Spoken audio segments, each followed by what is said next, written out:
Hi Rockstar Designers, Origami Owl designer and mentor Angie Carter, designer 2634, coming to you today to talk about hostess coaching.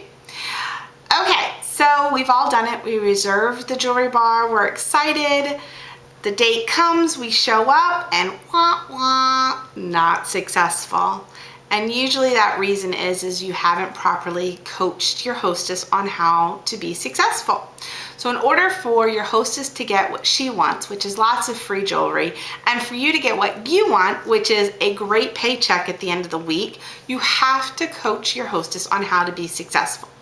What I do is when I reserve the jewelry bar, I try not to reserve them past 4 weeks from that day.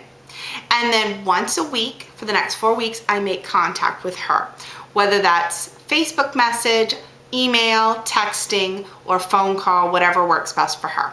The first contact is about 2 to 3 days after you reserve the date originally. She's had time to receive the packet in the mail, or if you handed it to her directly. And I always make that first one a phone call. I call her up, again, thanking her for her party, for reserving her party. I will also go over her date, her time, and her location. And I will also ask her for her addresses of her guest. When I originally reserved the party, I will say, hey, in 2 to 3 days, I'll call you. If you have your guest list addresses available to me on that day, I'll give you a free whatever, charm, dangle, whatever, to entice her to have those addresses ready. And then I'll also go over my cancellation policy. I try to remind these hostesses that this is my real job, my for real job, and that will cut down on your cancellations. So that's one thing I always try to stress to them. Also, in regards to her guest list, I always will offer to send those postcards out for her. And the reason for that is that so often at jewelry bars, I would get back the hostess folder.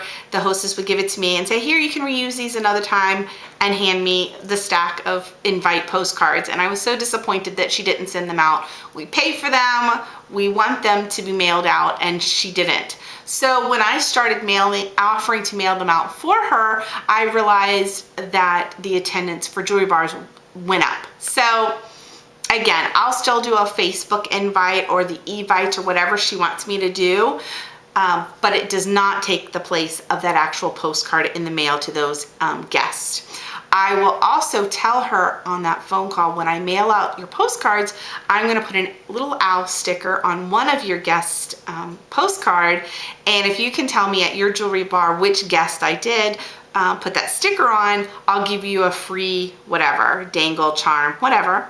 And if she does come to your jewelry bar, I'll give her that same free whatever, charm, dangle.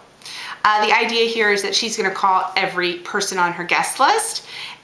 Hey Sally, do you have the owl sticker? And get the conversation started. And hopefully the first phone call she makes will not be the one that I stuck that sticker on. Fingers crossed.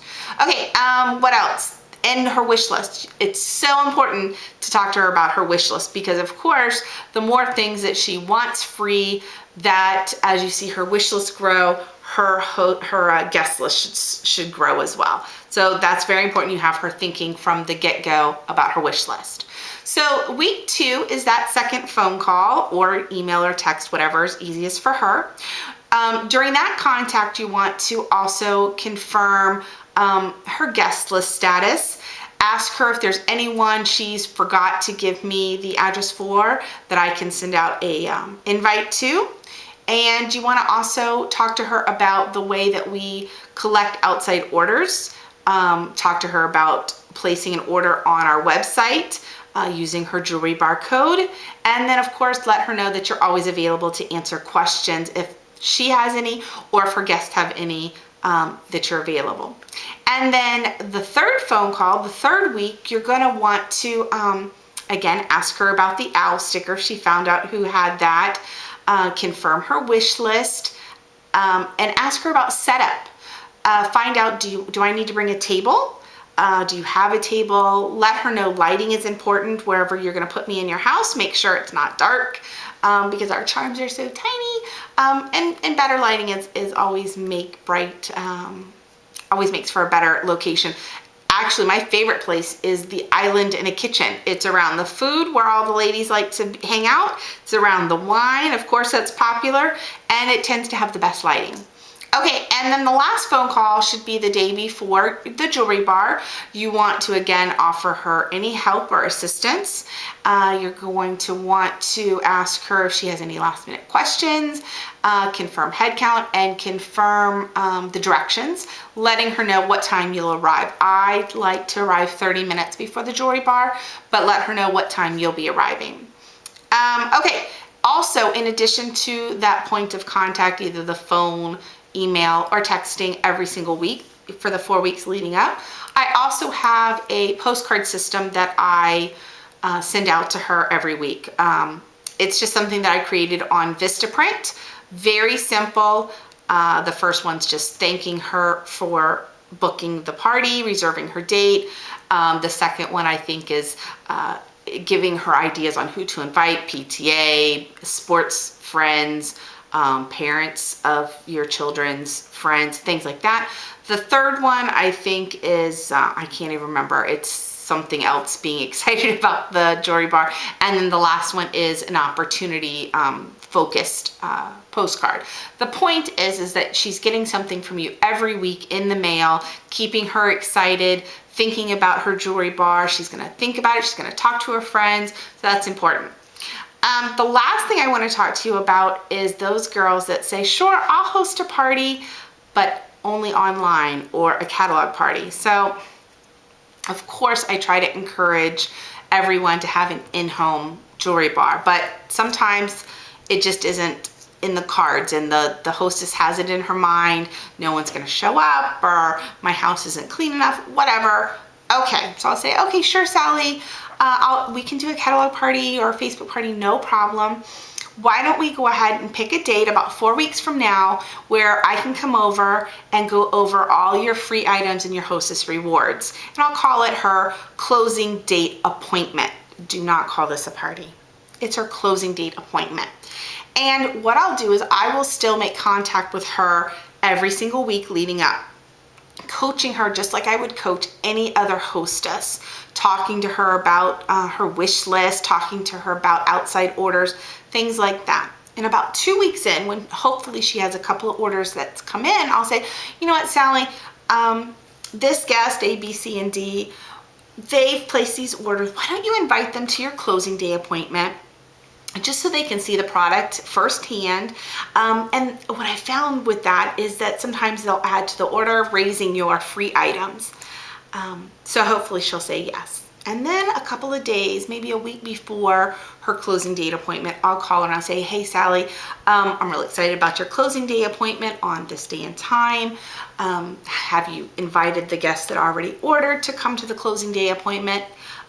You know, I know you were thinking that A, B, and C girl was going to be placing an order, or maybe they're on the fence and they haven't placed an order yet. Why don't you invite them to your closing day appointment so they can see the product firsthand and then possibly place their own order after seeing it in hand?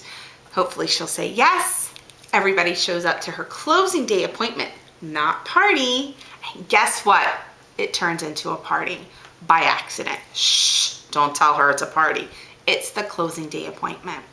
That was a game changer for me because it really boosts those sales. It gave me one-on-one time with the girls ordering. I was able to reserve further jewelry bars off of that. So that's my little tip on hostess coaching and catalog parties. All right.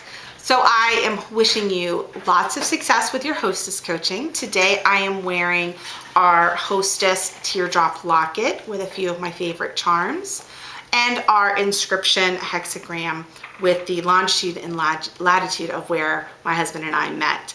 I am also wearing our zebra wrap bracelet with the medium twist with a few of the spring charms.